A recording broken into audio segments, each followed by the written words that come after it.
1950 के दशक में दक्षिण अफ्रीका में रंगभेद विरोधी आंदोलन में महिलाओं की भूमिका क्या रही? तो रंगभेद गोरे काले को लेकर होता था दक्षिण अफ्रीका में।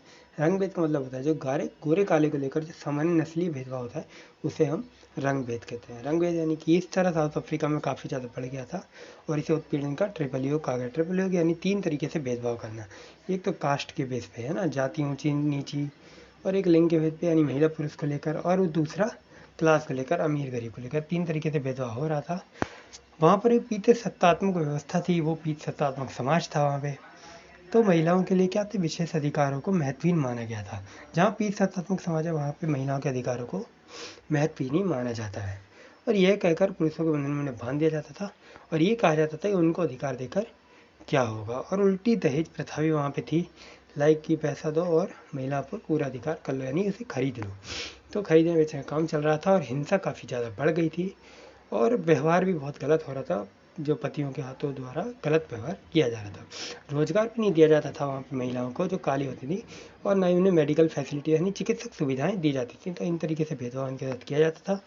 तो जब 1954 में मूल पुनर्वास अधिनियम पास किया गया, इसके तहत ये कह दिया गया कि जिस महिला के साथ या पुरुष के साथ जिसके साथ भेदभाव होता है वो उस जगह को छोड़कर कहीं और जाके रह सकता है। अब देखा जाए तो काली महिलाएं अब विरोध के लिए क्या अपने आप को संगठित करने लगी, यानी अपना एक गुट सा बनाने लगी कि हम आंदोलन कर देंगे अब। तो 1952 में बड़े पैमाने पर अवज्ञा अभियान में महिलाओं ने भाग लिया और नस्लीय यौन उत्पीड़न के खिलाफ वो खड़ी हो गई। अब इस तरीके से क्या हुआ, तीसरी दुनिया महिला गठबंधन 1968 में बन गई और उनका उद्देश्य यही था कि जमा करो, ठीक है, महिलाओं को जमा करो और राइट्स की डिमांड करो।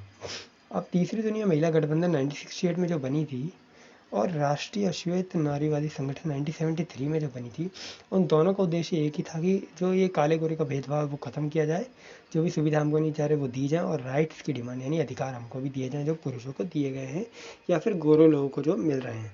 तो नेल्सन मंडेला जो अफ्रीका के पहले अश्वेत राष्ट्रपति थे, वो उन्होंने हमारे लिए संघर्ष किया और फिर क्या हुआ, बाद में उनको काफ़ी ख्याति प्राप्त हुई, लेकिन इससे पहले वो जेल गए थे। इसके बाद उन्हें ख्याति प्राप्त हुई और जो रंग भेद का जो किस्सा था वो पूरा ख़त्म हो गया और दक्षिण अफ्रीका में यह आंदोलन सफल हुआ जो महिलाओं की भूमिका रही।